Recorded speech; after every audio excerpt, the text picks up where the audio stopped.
The motion picture you are about to see was filmed by 4 teams of cameramen in more than 120 locations around the world.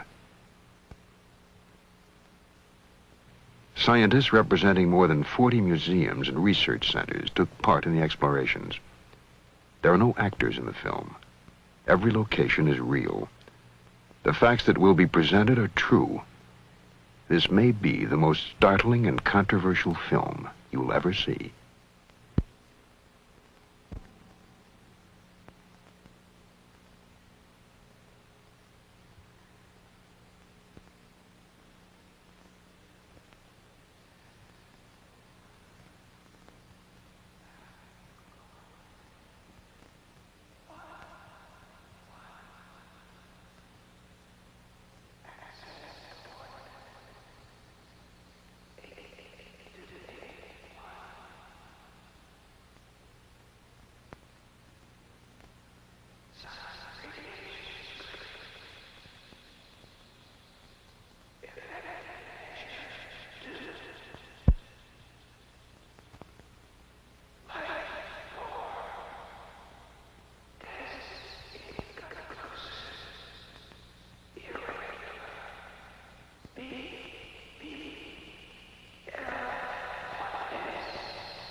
They have been to Earth and left their mark in many ways, in many places.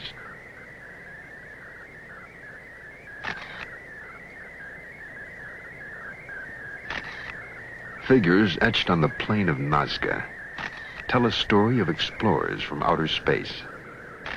The secret of the story has been learned. The visitors have been here. They have been described in many ways by many men, from primitive drawings to detailed histories, since the beginning of man's stay on Earth until this day. In the Andean mountains of South America, on the deserts of Egypt, in the temples of India, on islands in the Caribbean, the evidence is clear.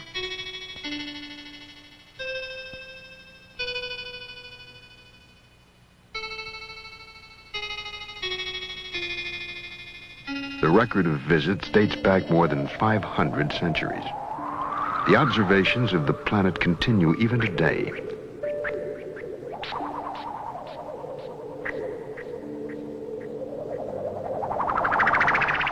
Monuments to the visitors that were created thousands of years ago have been found. They are tributes to the gifts brought from outer space.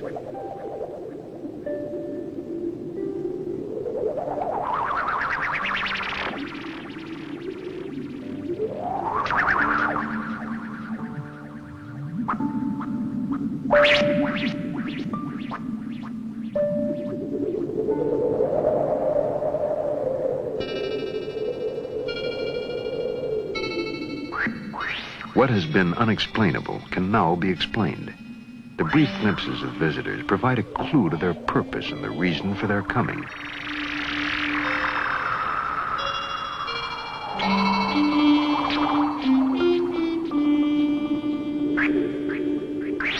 Every law of probability proves that other life exists in the universe.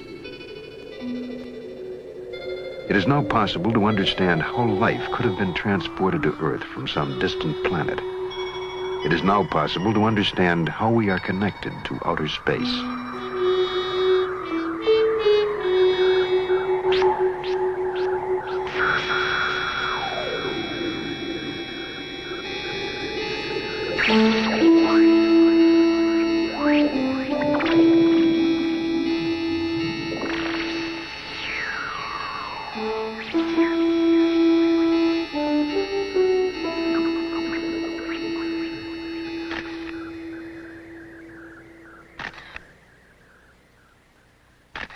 A remarkable prophecy etched in stone predicts the year and the day on which the visitors will return to stay.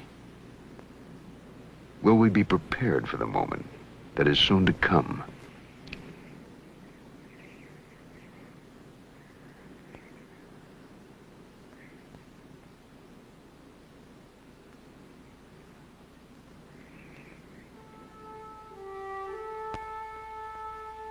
To travel successfully in deep space, man would have to hold the secret of his most precious dream, immortality. Distances are so vast that the spark of life must burn for eons to assure the successful transport of life from one galaxy to another.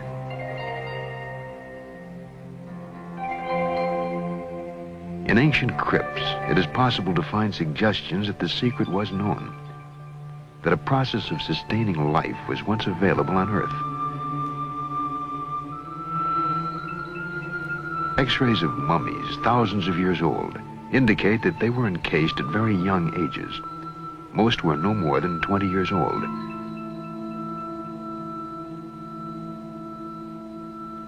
Strangely, the hand of one mummy still shows the traces of a fire that burns brightly in all living things, the Kirlian aura.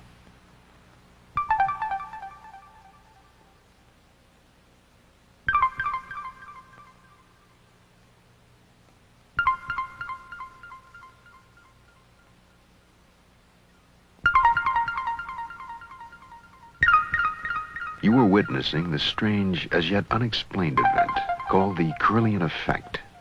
Its presence has been suspected for years. Only recently could the living spark be photographed.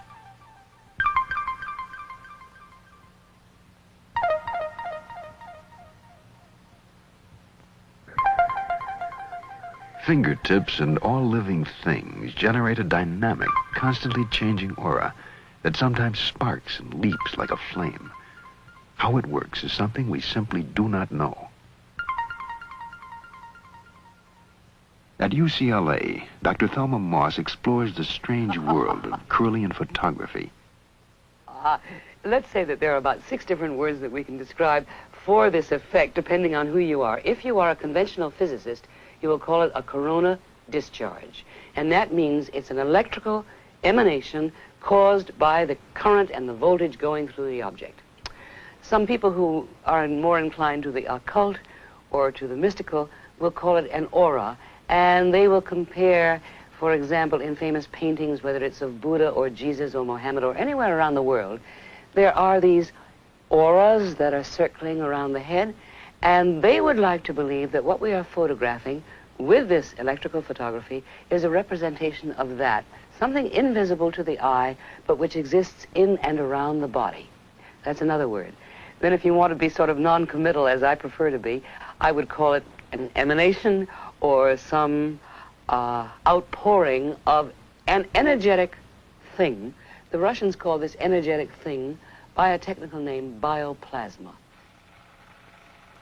Fairly dim. Do you want more?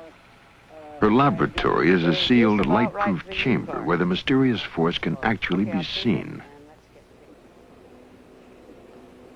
Triggered by an electrical current, the flaming halos that burst from objects exposed to the Kirlian effect will be captured on high-speed film. An ancient marine creature that died 450 million years ago displays the residue of an ancient life force. Oh, look at that. Isn't that fantastic?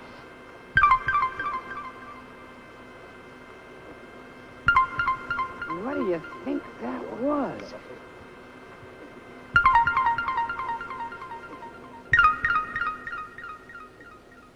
Okay, here's a very healthy and vigorous plant, and I am going to take a leaf from it, and what I'm going to do here is cut off one good healthy section of it like that. And when I do, I'm going to place it on the glass electrode here so that you can see very clearly where the leaf has been cut. Is that good for you, Clark, for framing? Okay. Now, when we turn on the Kirlian apparatus, I think, hopefully, that we will see in outline the part of the leaf that has been cut away. We call that the phantom leaf effect.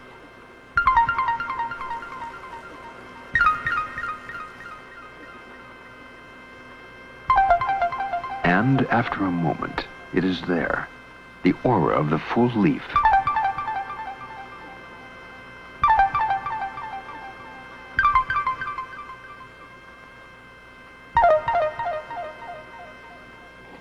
Okay, Arlene and Fred, would you step over on each side of that glass plate? put your fingers on the back. I'm going to turn the power source on. Get very close to each other, but not touching. Very good. Now, do you feel that? Okay, fine. Does that feel comfortable for you? Good. Now, would you lean across to each other and start kissing? And please make it a passionate embrace, okay? Yes, sure. Use hands. Use anything you can. Go to it. Fine.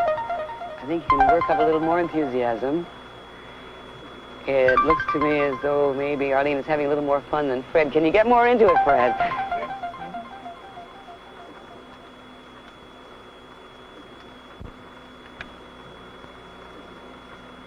It looks like it's pretty good. You can have any kind of fantasies you like.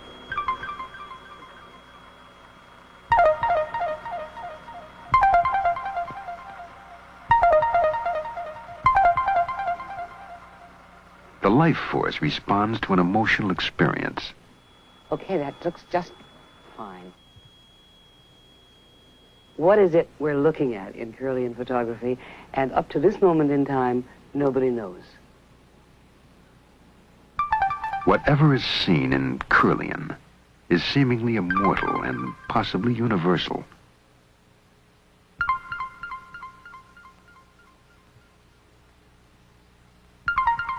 In the mummy's hand, we find a life spark, thousands of years old. The mummification techniques developed by the Egyptians preserved the bodies of their royal dead for more than 4,000 years. But even that is but an eye blink of time when immortality is considered. Every so often, a hint that immortality is possible is reluctantly given by nature. Recently, at the bottom of the Earth, an international team of scientists plunged their drills deep beneath the surface of the Antarctic continent. The goal was to probe the geologic history of Antarctica.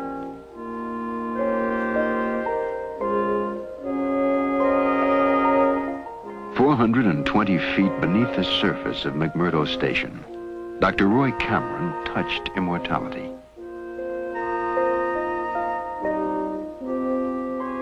In a pinch of earth from the Antarctic depths, Dr. Cameron has found what is unquestionably the oldest living thing ever to inhabit the Earth.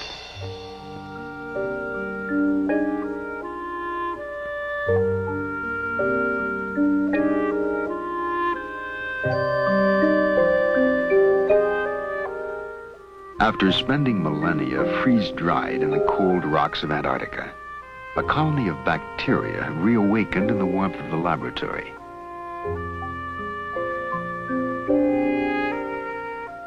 The rocks from which they have come may be as much as 1 million years old. The ancient bacteria, never before seen by man, are once again growing and reproducing, 1 million years after they first came into existence. Immortality is possible.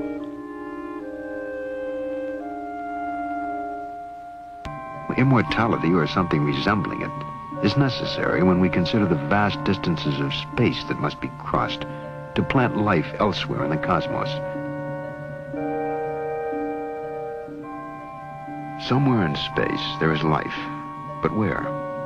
A man counting a number every second of every working day would need a lifetime merely to reach the number 1 billion, a figure which falls 100 times short of the number of stars in our galaxy alone. Somewhere in space, there is a solar system like ours, where life exists. Perhaps it is in the constellation Epsilon Bautes, where a sun is dying, burning itself out. Eons ago, the dying sun would have threatened all life on the second planet of the solar system. Some scientists believe that a space probe was sent from that planet toward the Earth. They believe the probe sent these signals in 1927.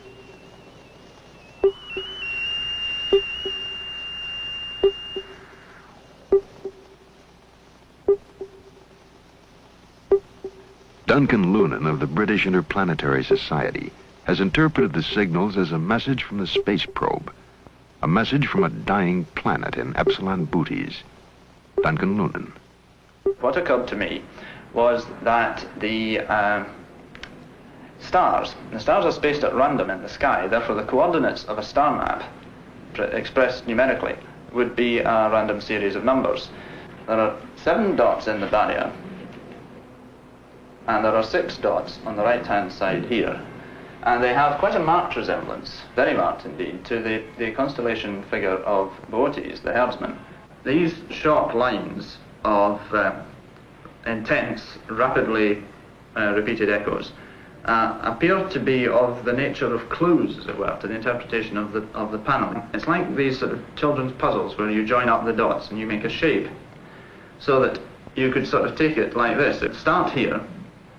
We come from Epsilon Boötis, which is a double star, and then we have this interesting sort of swallow-like shape here, and it says, or seems to say, we live on the 6th planet of 7. Now, 2 signals later, we get an absolutely explicit statement in another scale figure that they came from the 2nd planet to the 6th. They've got a whacking great arrow pointing from the 2nd planet to the 6th with a sun dot at the front end of it. The sun, in other words, it says the sun pushed us from the 2nd planet to the 6th. And just in case we haven't got the point, it's repeated in exactly the same way 2 signals later. The signals are the only known message from space. In the sequence of sounds, Duncan Lunan has found a specific message of a population moving from the 2nd planet to the 6th in Epsilon Boötes. And then where? Perhaps to Earth. The signals are an SOS to the universe. In this situation, the inhabitants of the planetary system would find themselves in real danger. Their own planet would get hotter. In time, all the planets would get very hot. They would have, in other words, to perfect first interplanetary and then interstellar travel in order to get away from the sun. So the probe then came to the Earth. It came to the solar system. It located the Earth. It came into orbit around the Earth, and it began looking for signals, intelligent signals from Earth that would indicate the presence of intelligence. If Duncan Lunan's interpretation of the signals is correct, a space probe is now traveling in our solar system, monitoring life on Earth. It may already have been seen by American astronauts. Gemini 7 here, Houston 98. Loud and clear. 7, go ahead. Bogey at 10 o'clock high. This is Houston. Say again, 7. So we have a bogey at 10 o'clock high. Roger. Gemini Control here again. The reference in that conversation was bogey. It was Borman who reported sighting the bogey. This is Gemini Control Houston at 4 hours, 24 minutes into the flight. Bogey is the code word for an unidentified aircraft. But a bogey in space is almost beyond belief. Or is it?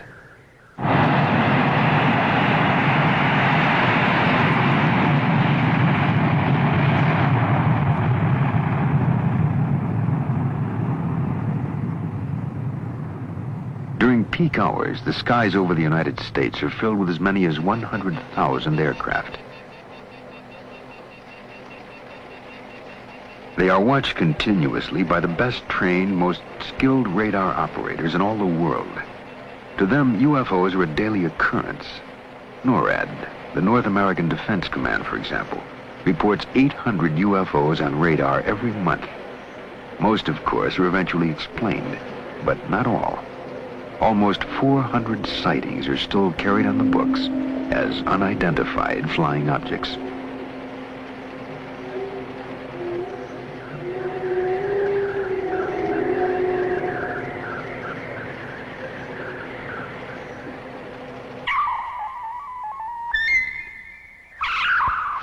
Reports of airborne objects which cannot be identified give a clear indication that the Earth is being monitored, watched by a presence from somewhere else in the universe.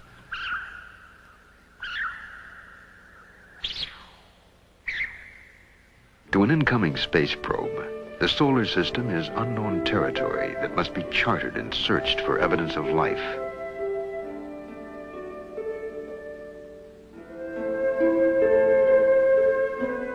Assume the technology of reaching thousands of miles per second had been accomplished, that the problems of acceleration and deceleration in space had been overcome.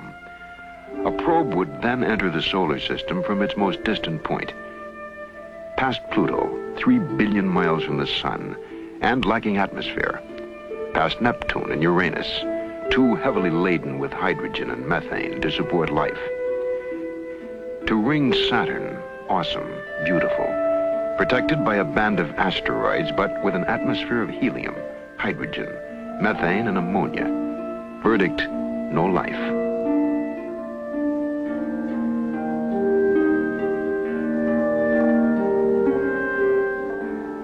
Ahead on the journey lie the most probable planets where life might be sustained.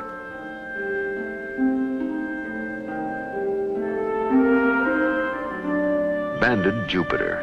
Atmosphere, hydrogen, helium, methane, ammonia. No life.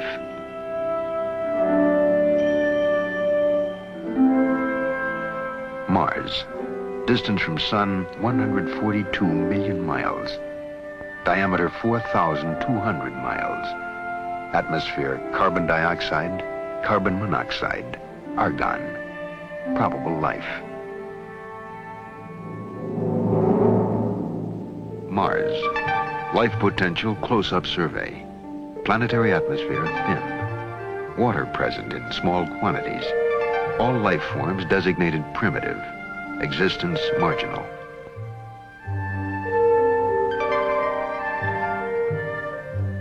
No life form on Mars is capable of sending electronic signals into space.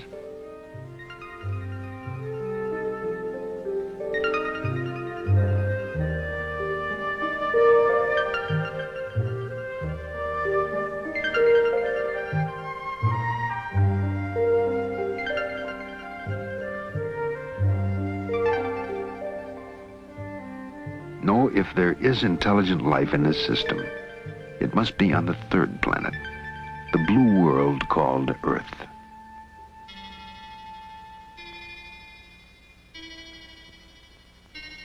The moon is a perfect vantage point from which to study the Earth.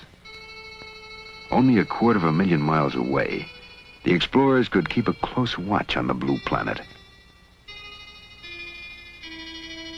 The moon is now familiar territory after 6 successful manned landings. But our detailed knowledge is limited to 6 specific locations. Each has told us something new, something we did not know before. The moon is different from the Earth, and clearly was not torn from it, as many scientists once thought.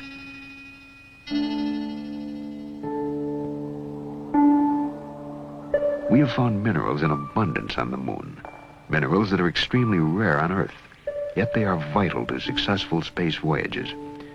Plans to mine them have already been drawn by NASA and private industry. One theory holds that explorers from outer space have already mined the moon, pulling from it such minerals as titanium, a metal essential to space technology. It is unfortunate that we can no longer afford to explore the lunar surface, for it is just barely possible that somewhere on the moon are the traces of previous explorers.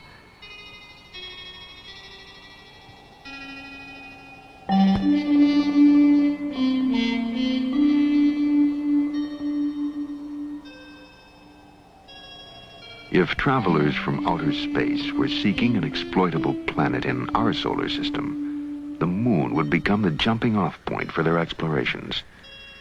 There are those who believe it has already happened. Duncan Lunan. It's possible that in the course of our history in the last 13,000 years that ships from Epsilon Botis have come here, have conducted survey missions, possibly even had small settlements established here for a time and pulled out again. We have evidence that a landing was made in the Andes near a lake called Titicaca. From the shore, the outline of Titicaca has no pattern. Only when viewed from space does it take on the shape of a jaguar about to pounce. In the ancient language of the region, Titicaca means stone of the jaguar. Was it named by arriving space colonists?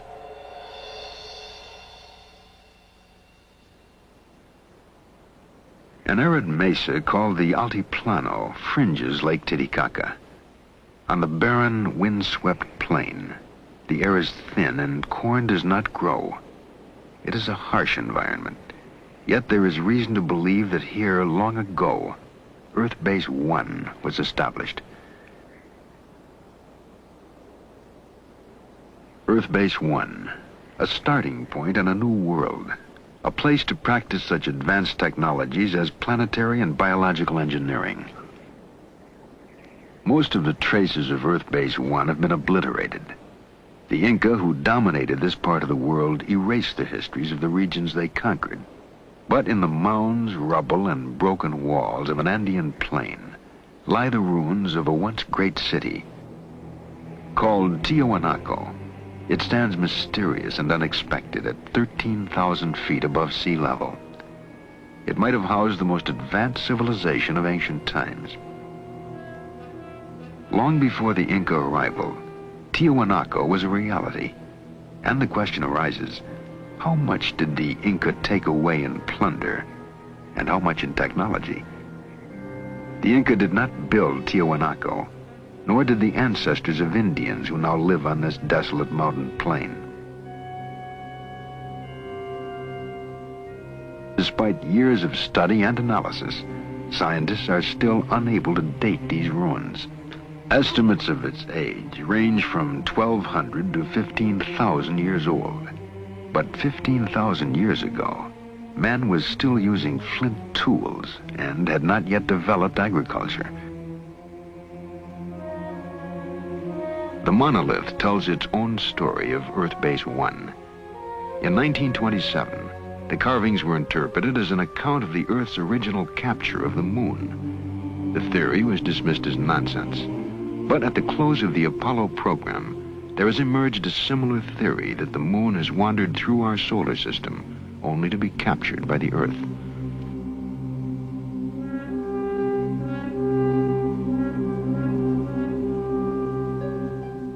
Of all the mysteries at Tiwanaku, none looms quite as large as a monolithic archway called the Gate of the Sun. Cut from a single block of andesite, it weighs at least tons. No one knows how it was transported or what tools were used to carve the mysterious figures that run across its face. For the carefully chiseled lines depict birds that never flew in the skies above the Earth. A record in stone that we cannot read, except for one intriguing feature, the eyes, which form a part of still another creature. Figures barely discernible, but nonetheless familiar to us as space-helmeted astronauts. No less mysterious are the eyes of the god atop the arch. 2 tears are deeply etched into his cheeks. And no one can say why the sun god of Tiwanaku weeps. And so it stands, a brooding, mysterious ruin atop a desolate mountain plateau, 13,000 feet in the air. Was it built by those who came to make a new home of planet Earth? 300 miles away, on another plain, lie the strange lines of Nazca. From ground level, the lines are very shallow scratches, barely 4 inches deep. Yet they have remained intact for thousands of years. No wind blows across the plain. No rain washes away the marks. Whoever drew the lines knew they would remain. The plain is in effect a giant permanent blackboard, readable only from the air above. It was designed for incoming alien explorers. It may still serve the same function.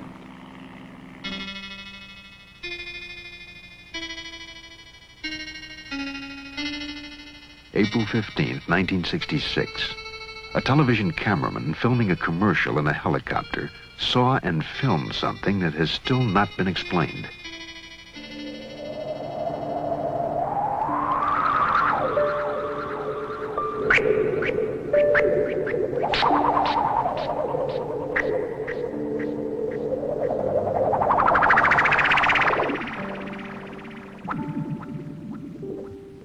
There have been other sightings. April 2nd, 1966. A Melbourne, Australia businessman photographed an object hovering in the sky.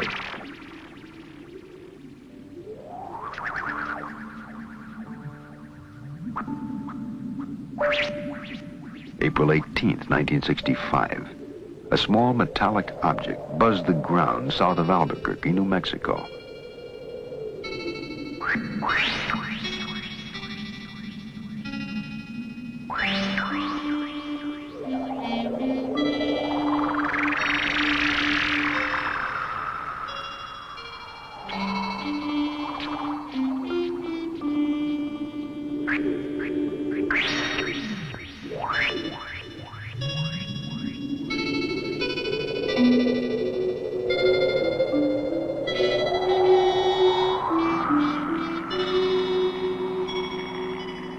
The lines at Nazca are only 4 inches deep, and yet they remain unblurred by the passage of 2,200 years. Nazca serves as a critical link between Earth and outer space. The lines are a route map pinpointing sites of mystery all over the world. One line pointing east leads to a remarkable unexplained artifact 300 miles away.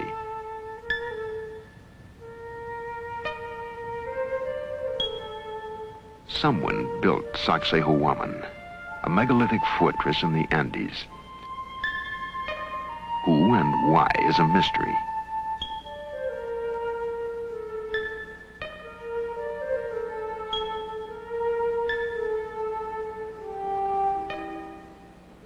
At one point, the Inca used Sacsayhuaman as a base.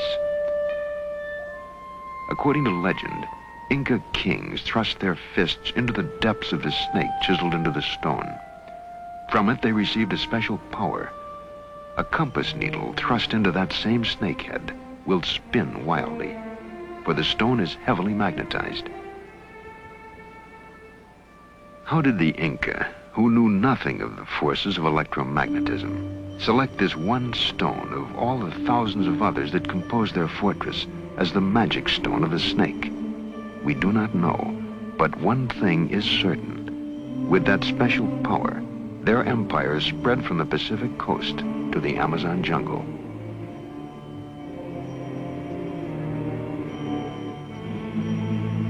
The Inca knew nothing of the wheel, and yet their roads are still in use today. They had no alphabet, yet we are asked to believe they developed an engineering technology that built structures such as this. Or did they? Were they creators or inheritors of a civilization transplanted to the Andes from somewhere else?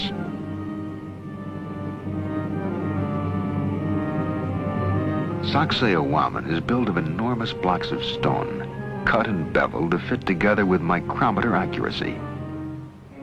No one has even a clue as to how these blocks, some weighing more than 100 tons, were quarried, shaped, transported, and set into place.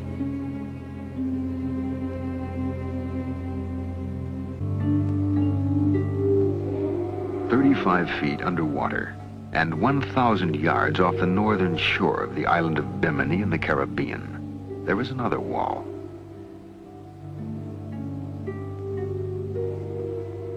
There is absolutely no indication of who might have built it, but the huge blocks bear a striking resemblance to the masonry of the Incas. Some scientists claim it is a natural formation and not a wall at all.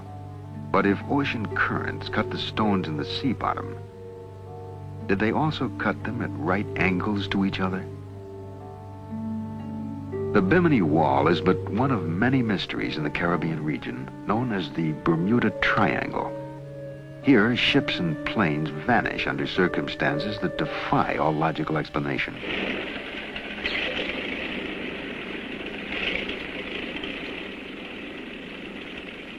Just after the close of World War II, in December 1945, 5 Navy fighter planes vanished without a trace, leaving a mystery that remains unanswered today.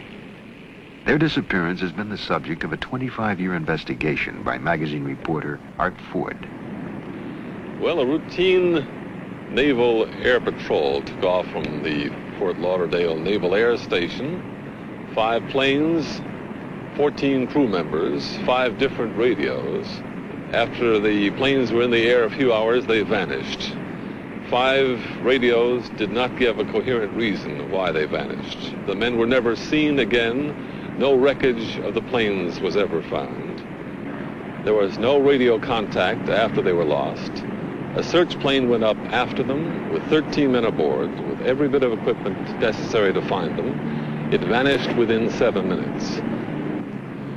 Particularly significant in the case of the missing planes was the radio transmission report that remains in the record in the archives in Washington. Lieutenant Robert F. Cox was flying out to try to find Flight 19. He said on the radio, "What is your present altitude? I will fly south to meet you." And Taylor, who commanded Flight 19, replied, "Don't come after me." He was warning his fellow flyers who were trying to rescue the plane, which they thought was lost, and he said, "They look like they're from outer space. Don't come after me."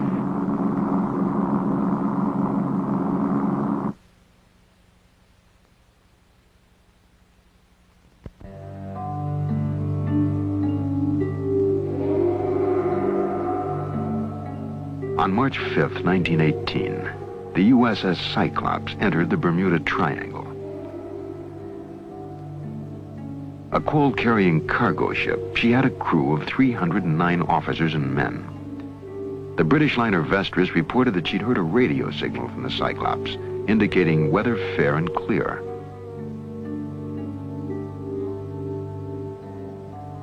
The Cyclops was never seen or heard from again. No trace was ever found. 10 years later, in 1928, the liner Vestris also disappeared without a trace. Proteus, the sister ship of Cyclops, disappeared in the Bermuda Triangle between November 23rd and December 10th, 1941. She was carrying a cargo of bauxite. Like Cyclops, no trace was ever found.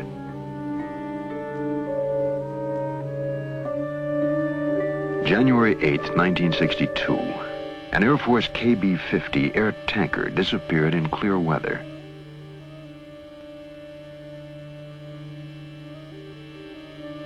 No trace of the plane or its 8 crewmen has ever been found. More than 100 ships and airplanes have been lost in the Bermuda Triangle, taking with them 1,000 lives. There is no explanation for the disappearances that have taken place in clear weather and calm seas. Is this the corridor to outer space? Did the first colonists plant a homing device, a navigational aid, under these waters? A beacon for spacecraft to home in on that somehow interferes with our own navigational devices. January 16th, 1958. An Air Force officer aboard the Brazilian ship Almirante Saldanha sighted a flying disc that hovered over the water for 30 seconds and then sped off.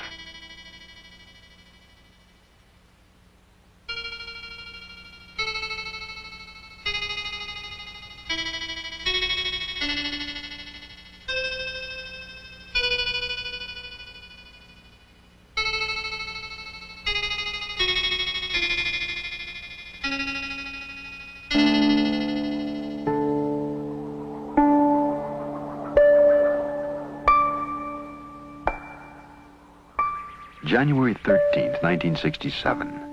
A UFO was photographed as it dove and climbed above the Louisiana bayous.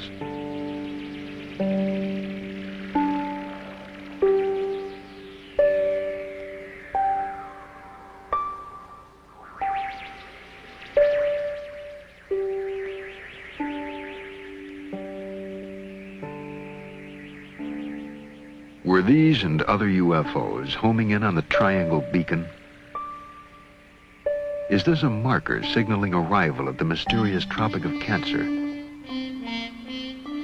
It is a line that circles the globe, touching in turn all of the places where a colony planted on Earth might have taken root. India, Egypt, the Canary Islands, the Bermuda Triangle, and finally, the Yucatan Peninsula.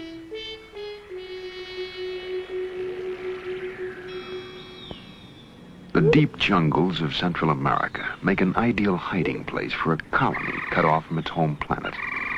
To this day, the steaming, malaria-ridden lowlands of the Yucatan Peninsula remain largely unexplored.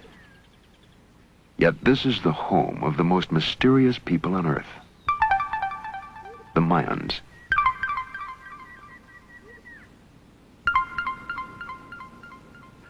We are asked to believe that the Mayans were simple farmers, but no logical reason exists for them to have planted crops on the most difficult of all land.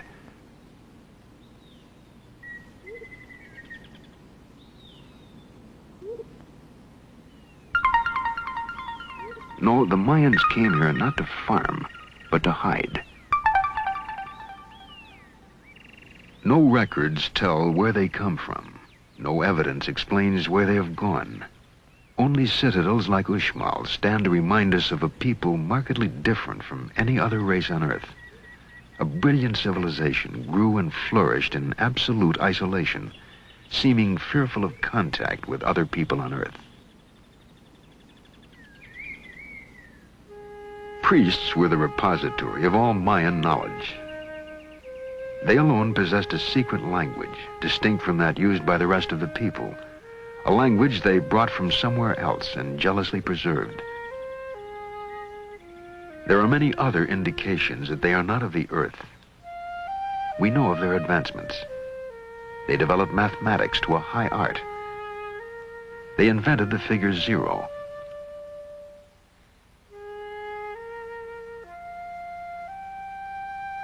They developed a calendar so exact, our modern astronomical devices have improved upon it by only 17 seconds out of an entire year. They also had a calendar which accurately measured a 260-day year, obviously not a year on Earth. Perhaps it is a year on the planet from which they came. Mayan pyramids may have been the first in the world, the models for all the great pyramids. And here, too, we find connection to outer space. The very shape of the pyramid gives a clue to the secret of immortality.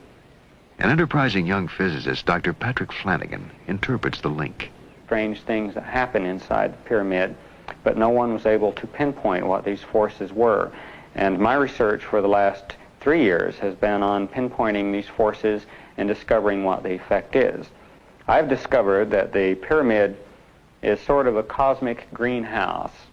By this, we know that the pyramid shape is designed to intercept certain cosmic energies from cosmic particles, in the same way that a greenhouse is designed so that the sun's rays will enter the greenhouse at a right angle in order to effect maximum transfer of infrared energy into the interior of the greenhouse. The walls of the pyramid are designed for maximum transfer of this energy, bioplasmic energy or biocosmic energy, whatever you want to call it, and certain phenomena occur in the pyramid. Grains of wheat found inside the Great Pyramid in containers or in the floor, 5,000 years old, sprouted immediately. Also, my own research indicates that for instance, plants such as mung bean sprouts mummified in the pyramid are capable of growing after they have been dehydrated. So this indicates that the pyramid energy phenomena maintains the actual life forces within the organism. Beyond the possibility of immortality inherent in the pyramids of the Maya, it is possible that they inspired the sudden, unexplainable leaps made by other ancient civilizations. They may have shared their highly advanced knowledge of astronomy with others, for example, the Babylonians. We have found cuneiform tablets that mark the phases of Venus, the 4 moons of Jupiter, and the satellites of Saturn. None of these bodies or events can be seen without a telescope, a device invented 3,000 years after the tablets were carved. The knowledge must have come from outer space.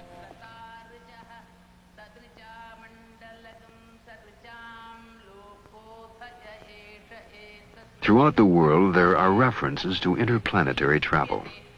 To some scholars, the world's oldest source of wisdom is in India. This chant is part of a spoken encyclopedia called the Veda. It is at least 5,000 years old and may represent the oldest body of technical knowledge known to man. The references to space travel are direct. Clear descriptions are given of the craft that was used and the method of propulsion.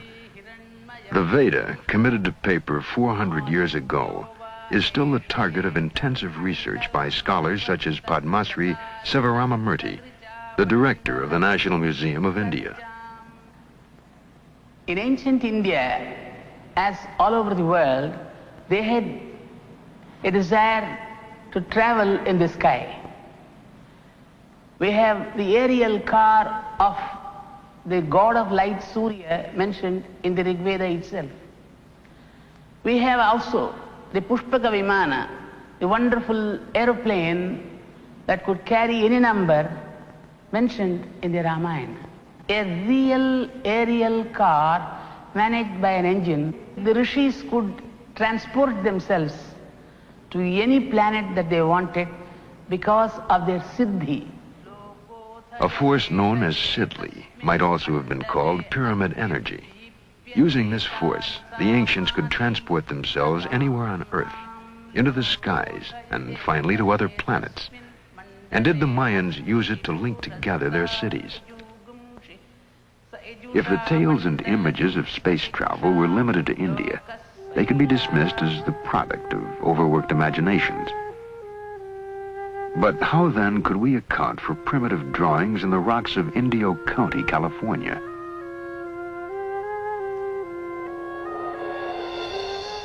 In the 20th century, we accept the existence of spacecraft.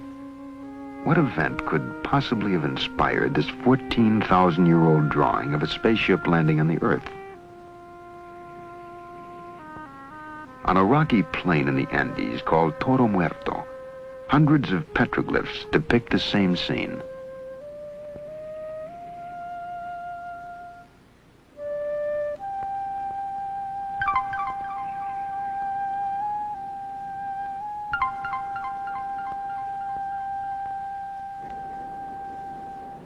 We find evidence of past visits from space in many parts of the world. The 2,200-year-old Dead Sea Scrolls found in the caves of Qumran bring us closer to the original Bible than any other source and contain clear references to the Holy Ones descending from the heavens. While biblical scholars study the scrolls for their theological implications, other scientists have looked to the Bible for evidence of extraterrestrial visits. An aerospace engineer at NASA's Marshall Space Flight Center, Joseph Blumrich, has found in the visions of Ezekiel a technical description of a spaceship. The prophet Ezekiel describes 4 encounters with spaceships. At first he saw clouds, fire, and he heard noise coming out from the sky, out of the north. And as the vehicle approached, apparently it came rather quite in his direction, he observed what he calls living creatures. What Ezekiel calls the living creatures had straight legs and round feet, or calf's feet, sometimes they're called. And it was the description of these landing legs that made me take the book of Ezekiel serious from an engineering point of view. I have had the opportunity about 10 years ago to work with my group in my office for the development of such a landing gear for an unmanned lunar landing station. For that hypothetical vehicle, we developed the landing gear and what we call the footpad, and what Ezekiel would call the round feet.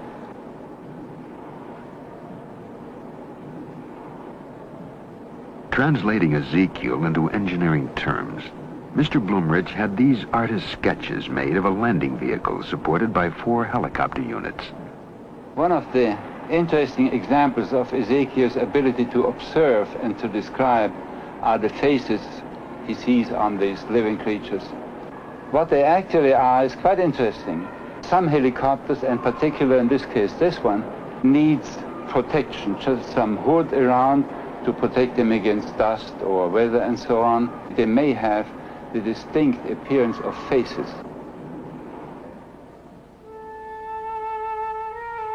The faces found in the metalwork of spacecraft may have been the figures reported by Ezekiel.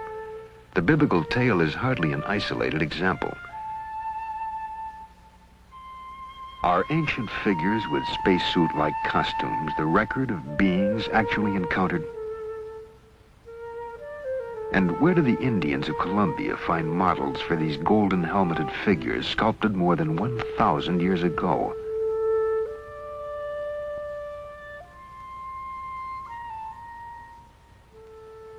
The same people molded these golden objects, which look startlingly like a modern delta-wing jet fighter plane.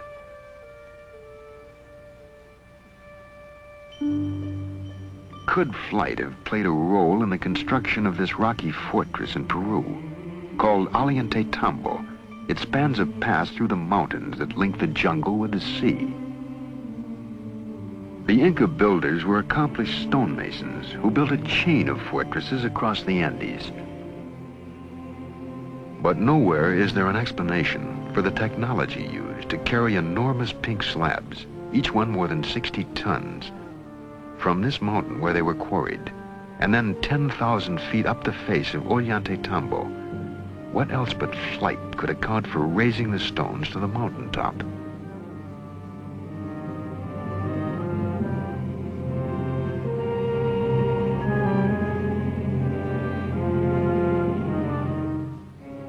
An iron pillar was forged 1,700 years ago in India. It confounds the laws of metallurgy. Too large to have been forged in one piece so long ago, it is rust-free after 1,700 years. The bead is turquoise, another extremely hard gemstone. It is 1,700 years old and was probably part of a necklace or bracelet. The hole in each bead has a diameter of 0.19 millimeters. Even today, we can barely drill holes that small. The strangely knotted strings are called quipu. No one today can read them. But when the Spaniards first came to Peru, the Inca kings would call upon their rememberers who would consult the quipu and account for every kernel of corn and man, woman, and child in the empire. But the quipu were more than a numerical accounting system, for with it an accomplished rememberer could call forth epic poems, historical dates, and events. The knots show how the decimal system was used in the quipu, but added to them were colored threads that offered subtle nuances and shades of meaning that are forever lost to us. So sophisticated was the quipu, however, that some investigators believe it was the Inca version of a computer punch card.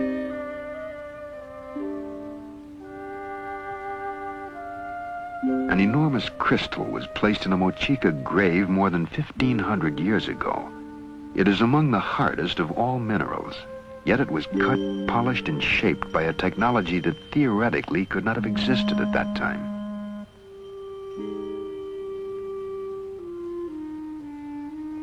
Other hands carved this skull.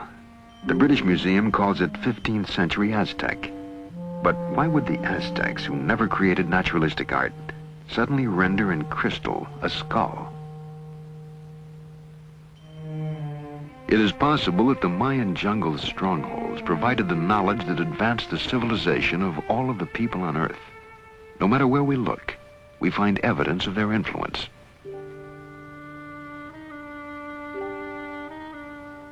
How else can we explain a 700-year-old transplant of a rust-free iron tooth? Found in a Peruvian grave, it seemingly is as functional as any modern dental prosthesis. Other graves yield the suggestion that the ancient Peruvians were accomplished neurosurgeons. At the Cuzco Archaeological Museum, Dr. Fernando Caballesas, professor of neurosurgery at the University of San Marco, demonstrates. These skulls here are just a very small sample of the tremendous amount of skulls that were found in the graves of the ancient Peruvians. I think that all in all, we have studied more than 10,000 skulls that have been unearthed. Now, these are some of the instruments that they used. This is called the tumi knife, which was used this way just to open the scalp.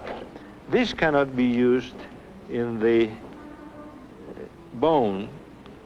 They used to open the bone bronze instruments like this, just to pry up the bone, like here, prying up the bone.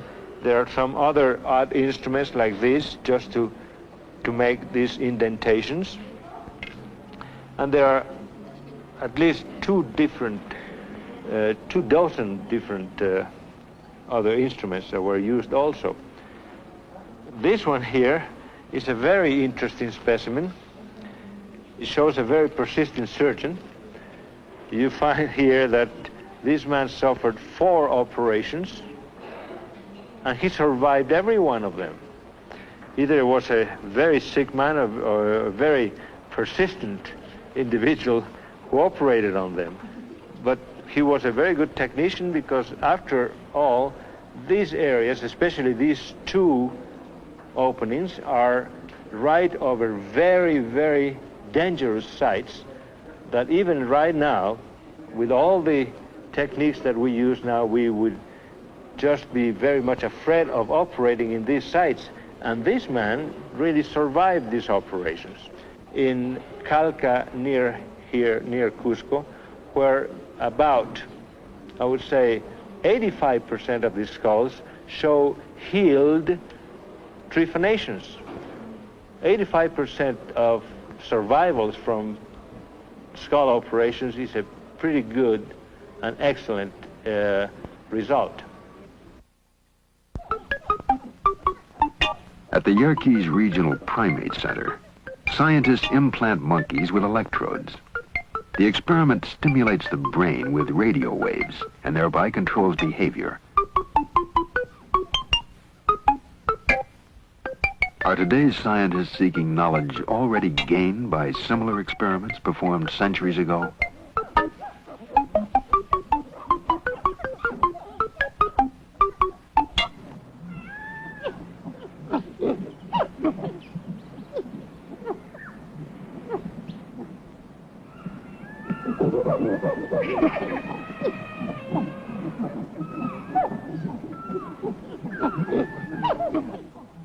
The monkey house of any zoo provides us with a great deal of fun. But occasionally our laughter is accompanied by an uncomfortable feeling. We're not too different from the apes. With them we share common blood groups, a similar anatomy, and perhaps 1 billion or more years ago, a common ancestor.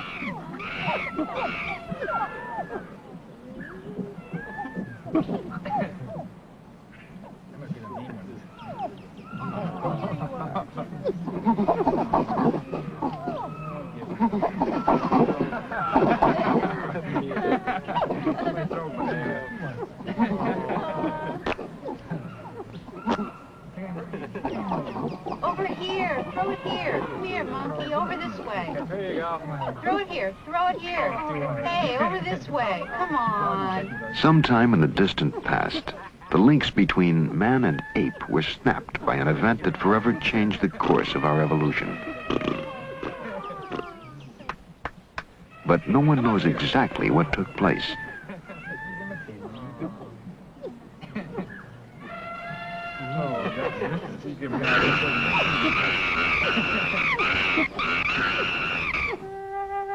For thousands of years, Neanderthal was the most advanced primate on Earth and a logical ancestor of man. But Neanderthal suddenly disappeared 35,000 years ago, and now a new creature appeared, Cro-Magnon. Suddenly, he began to walk the Earth.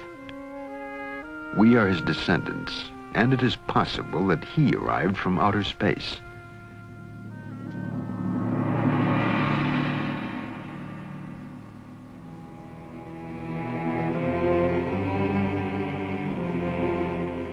Could evidence of Cro-Magnon's arrival be found at Tiwanaku at Earth Base 1? On the walls are heads, giving to an ancient temple the same feeling as a modern-day anthropological museum.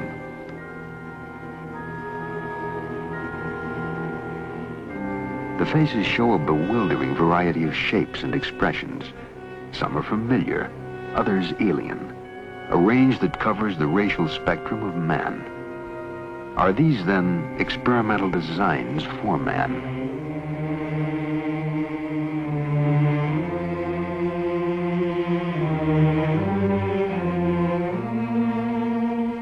How could life have been transported to Earth from outer space? Certainly in a universe 13 billion years old, there was time enough for uncounted species to rise, create civilizations, and scatter them across the universe, reaching even the small, out-of-the-way planet called Earth.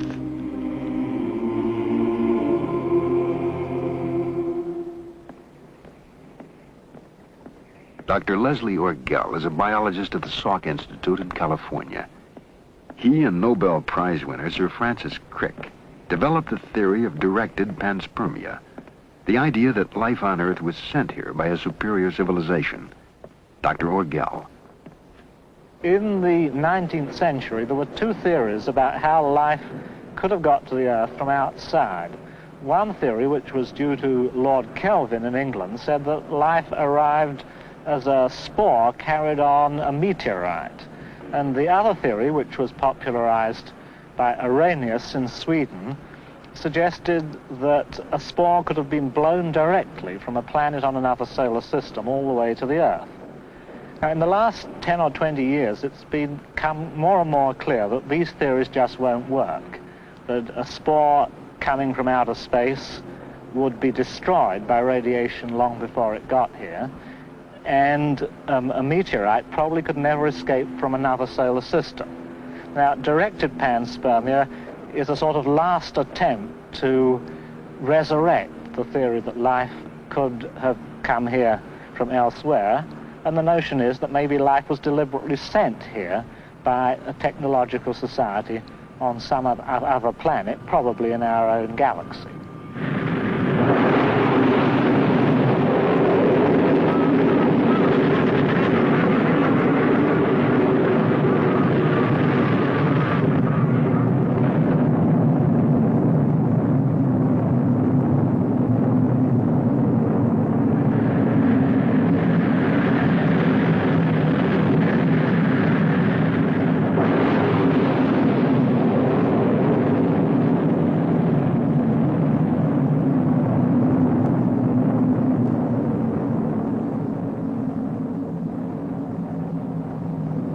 Earth Base 1, spaceships would have to spend hundreds of years in flight.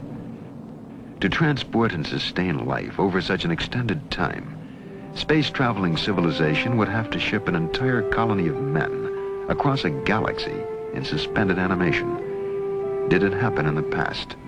Was this the secret of early space travelers? We now know how it might have been done.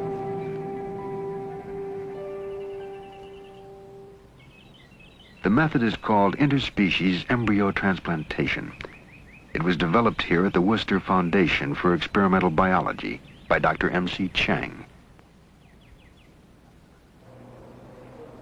In 1952, Dr. Chang took a number of fertilized eggs from the womb of a rabbit and carried them to England. There, the eggs were implanted in the womb of another rabbit, where they came to term. The offspring, in turn, became pregnant. Their fertilized eggs were then taken from England and implanted in the Worcester rabbits. The Worcester colony is now composed of the descendants of that first embryo implantation. Something just like this, then put into the test tube. So I put those rabbit's egg into those tubes and put into a flask and bring back, then transplant those. By reaching into the heart of the cell, scientists are challenging our traditional concepts of life and morality. Yet, faced with the threat of extinction, a species capable of finding its salvation in an advanced biotechnology would surely seize the opportunity. I think it's possible to transport human eggs from one planet to another planet. Our own biotechnology has made of the rabbit a container in which entire herds of cattle, flocks of sheep, and other animals are shipped around the world. At the Wayne State Medical Center in Detroit, Dr. E.S.E. Hoffes has just received a rabbit from South America. It carries embryonic additions to his colony of research monkeys.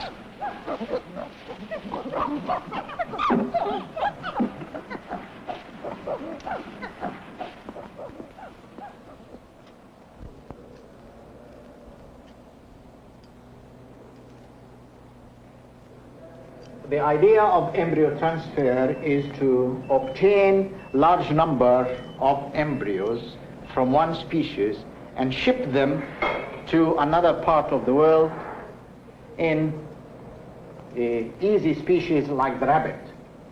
Now, we have a rabbit here, and we'll have 200 embryos of monkeys in them, in this one rabbit. The first step of this is how to collect the embryo. This requires surgery.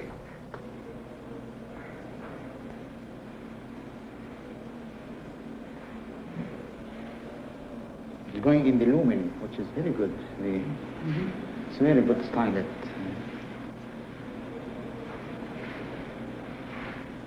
Then examination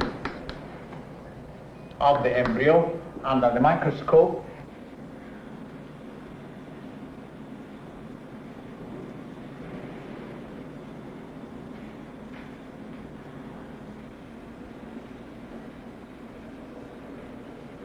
Then the transfer of the embryo into another species.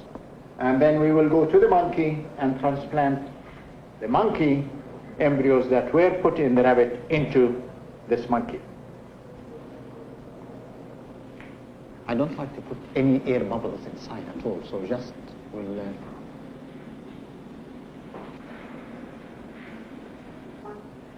And I think this is ready to go to the colony.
A colony of cells lives in the bottle.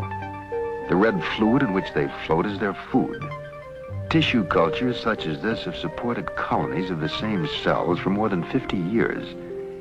In the same manner, a colony of fertilized human eggs or embryos might be kept alive during the long journey between the stars. Periodically, several embryos would be implanted into female crew members, be born, grow, and take their place in the crew, caring for the embryo colony that would one day be planted on a new world, light years from their home planet. In just such a fashion, a rocket might have crossed the reaches of open space and brought to Earth an embryonic colony destined to become the ancestors of men.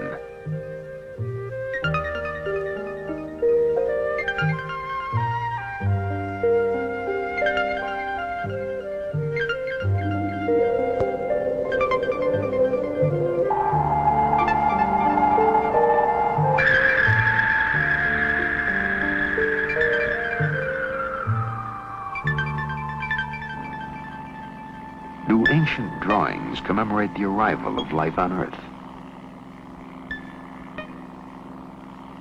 All over the world, men have cut, shaped, and gouged the Earth to create images that could only be seen from the heavens. The more we understand the progress of modern science, the more we must re-examine the accomplishments of the past.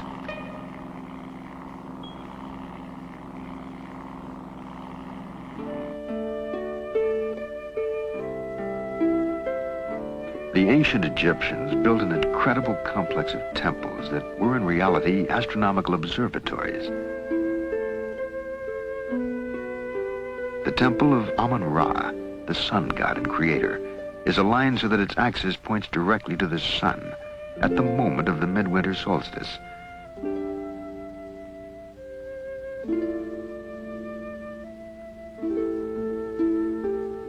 The temples of Mut and Khonsu, the consort of Ra, form an axis that points to the crescent moon that rises the day after the summer solstice. Egyptian astronomy was both practical and spiritual, for it allowed them to predict the annual flooding of the Nile and thus know when to plant their crops. But more important, the temple lines could be followed directly to the sun, the source of immortality. To the ancient Egyptians, death was but a doorway that led from a life of insignificance to eternal life. And so the Egyptian pharaohs crossed from Karnak on the east bank of the Nile, where the living dwelled, to the west bank, where they entered the city of the dead. Once within the city of the dead, the pharaoh was prepared for a journey into space.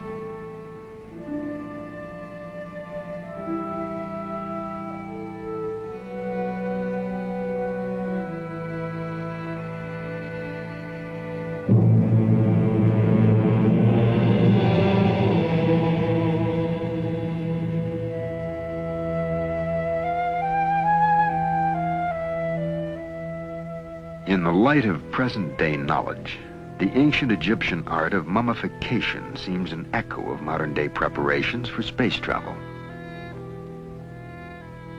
The Egyptians believed that two spirits remained with a man after death. The second spirit, the Ba, was the space traveler. Each night, the Ba left the body and traveled with the sun through space until it returned to light the world again.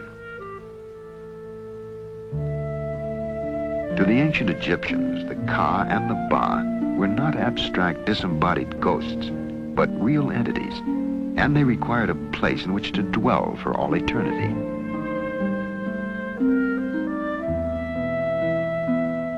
The burial tombs of the pharaohs were therefore far more elaborate and more richly decorated than any of the palaces in which they reigned during life. The death rites of the Egyptians may well have been imitations of an event they had been told of or witnessed, the preparations for a real voyage into space.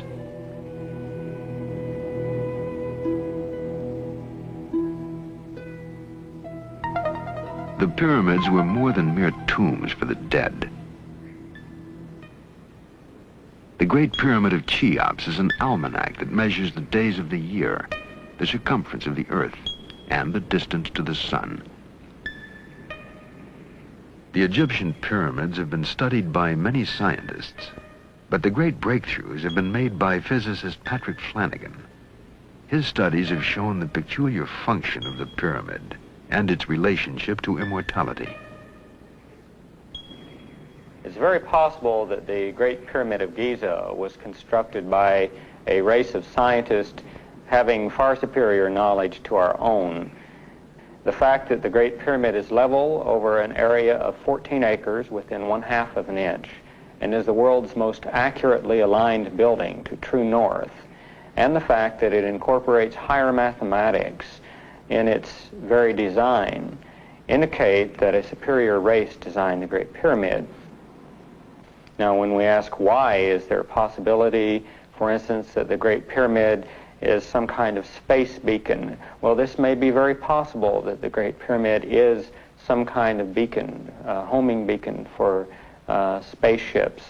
This possibility exists due to the fact that even with our most powerful radio telescopes, we have been unable to detect any kind of communications going on in outer space, and yet UFO sightings indicate that there is activity in outer space. Therefore, the UFOs must be using another form of energy to communicate by, and it's very possible that the energy phenomena associated with the pyramid is the energy used for communications by UFOs. It's very possible that pyramid energy could be used to preserve tissues over extended period of time, such as on long space travel, or for preserving tissues for cloning purposes, for future cell regeneration.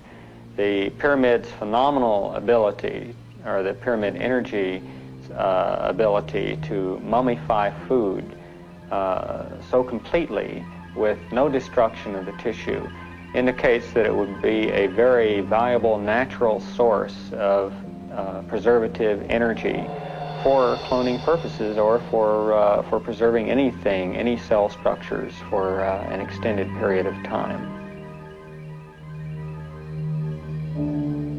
And so for thousands of years, the mummified body tissues of the pharaohs rested near the pyramids, along with an exact record of every day spent on Earth. Detailed diaries. Why? Had Egyptian priests been told that reincarnation of a body was possible if its cells were preserved? The diary would then serve as a coded memory for a new body. Immortality would then depend on the pyramid shape, a form whose beginnings are seen at Earth Base 1. At Tiahuanaco, Earth Base 1, a mound of dirt covers the foundation of an enormous pyramid, more than 15,000 years old. At virtually every site of ancient mysteries, a pyramid can be found. In Teotihuacan, a Mayan stronghold, there stands another perfectly aligned pyramid. More than a storehouse of mathematical data, it concentrates biocosmic energy, a force that the Mayans may have used to create infinite life. Today's science is just beginning to understand how it can be utilized.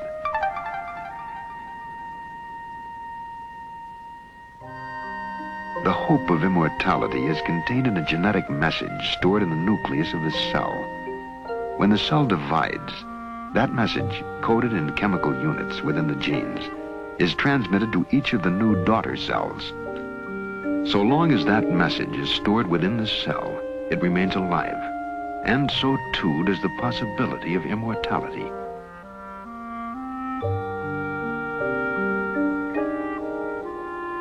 In the life cycle of the axolotl, a prehistoric-seeming creature named for the Aztec god of death and resurrection, scientists have found a form of immortality.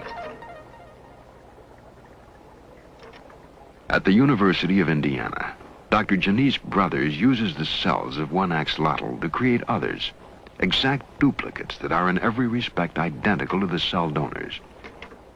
The process is called cloning, and it makes theoretically possible the creation of an army of identical creatures with exactly the same physical and genetic features and capabilities. Eggs are collected from a white axolotl. If fertilized normally, the eggs would divide into a number of new, different axolotls, sharing as their one common trait, the white skin color. But these eggs are destined to serve only as carriers, mere biological putty containing no genetic message of their own. The egg nucleus is destroyed. It can no longer be fertilized and develop in the normal manner. It can no longer provide any genetic instructions to the individual that will develop from it.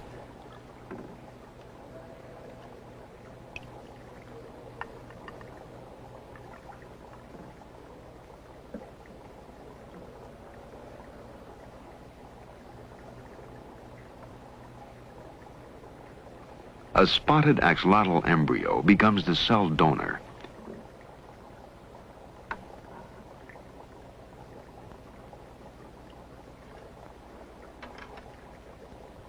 Carefully, the nucleus of a single cell that carries the genetic information is teased free and pulled into the pipette. It'll provide all the instructions needed to create a new individual.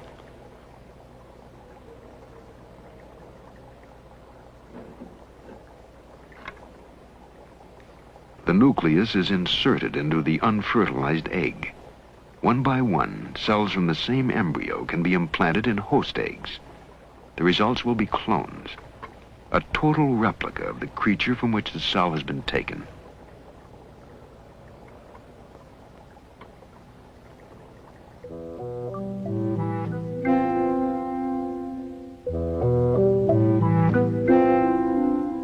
Each of the eggs carries the same genetic instructions and will develop into carbon copies of each other, clones of identical axolotls.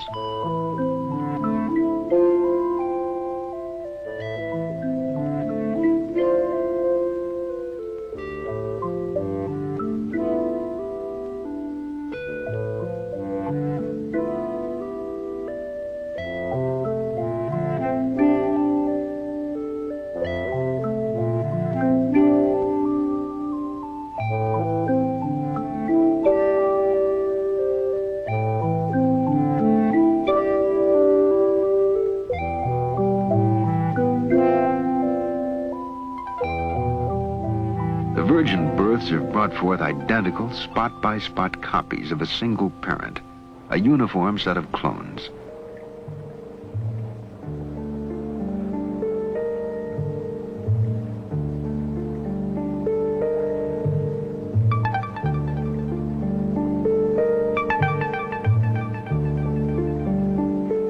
Full-grown, each axolotl looms like the prehistoric monsters that roamed the earth during the age of the dinosaurs.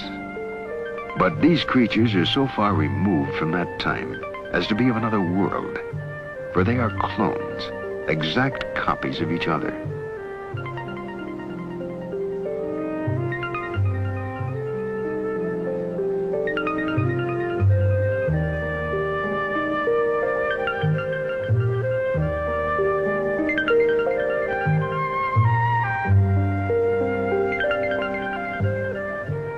Scientists like Dr. Brothers are opposed to cloning human beings, for cloning creates a rigid mold that will stabilize one form, and that runs counter to the design of human creation and evolution. For only in our genetic variety have we gained the traits needed to survive the changes in the earthly environment, and perhaps also those we shall find on the alien unknown worlds of space.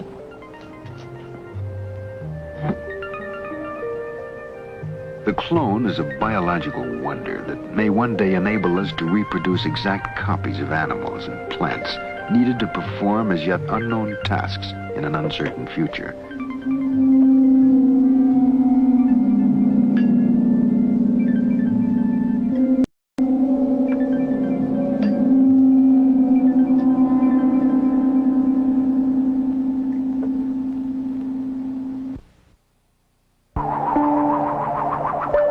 The evidence is sometimes dim, often subject to different interpretations, but somehow the idea persists. The Earth has been visited before and will be again. The question remains, how will we communicate with the visitors?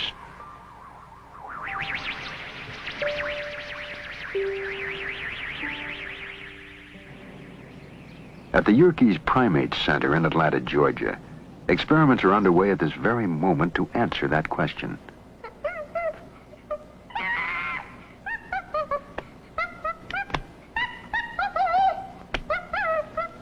This is Lana. She lives in a plastic cage with a computer.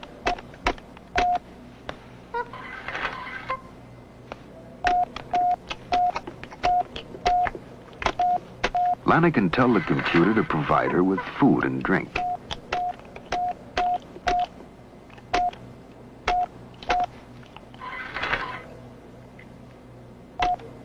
The symbols are abstract, not pictures of real objects. And by using them, Lana is in reality using language as well as any human being. To get beyond the confines of her plastic-walled world, Lana tells the computer to open the window.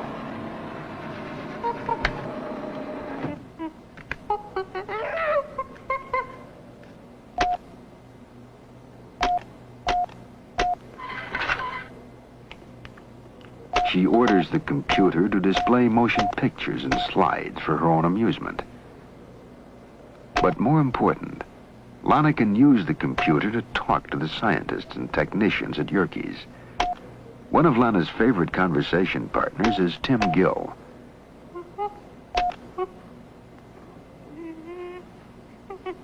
Tim has a computer panel just outside Lana's room. They talk to each other through the computer.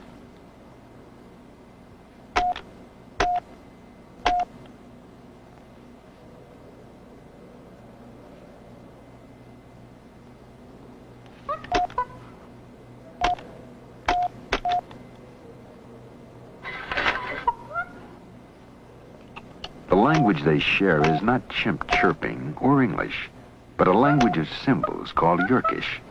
It was designed by Dr. Ernst von Clauserfeld.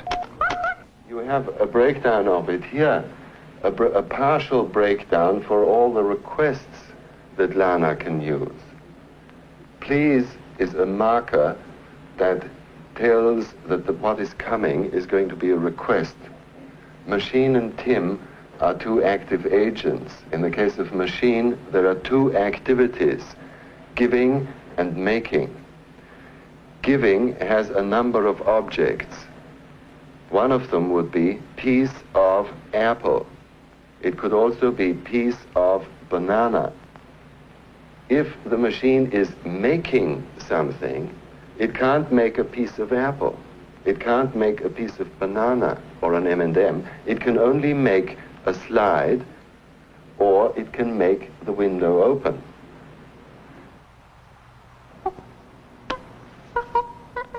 Lana forms perfect sentences that communicate specific ideas. She has language in common with Tim. The experiment is not as sterile as it looks. Tim and Lana have developed a close relationship. Can Tim visit Lana, he asks.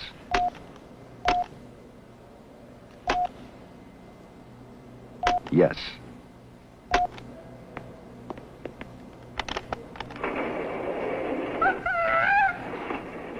Much of Tim and Lana's friendship is based upon proper social behavior.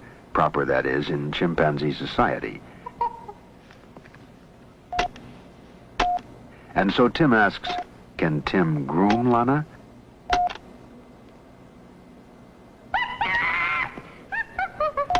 Yes.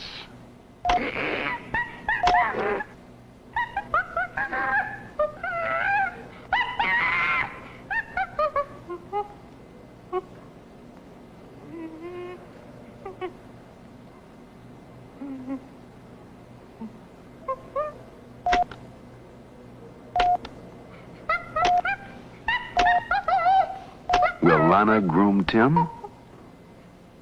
Of course.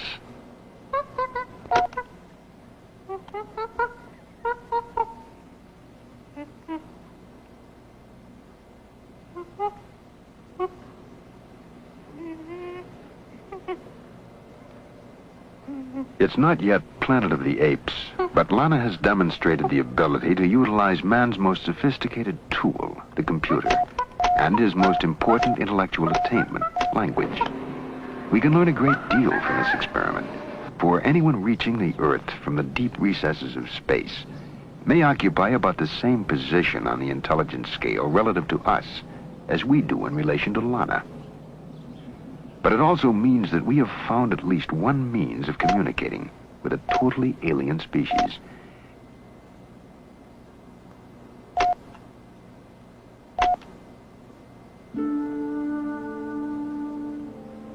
A language of symbols carved thousands of years ago is still being deciphered. We know the Mayans left a calendar, one that stretches back more than 90 million years, long before civilized man roamed the Earth, and forward in time to a day that will mark the close of a crucial cycle.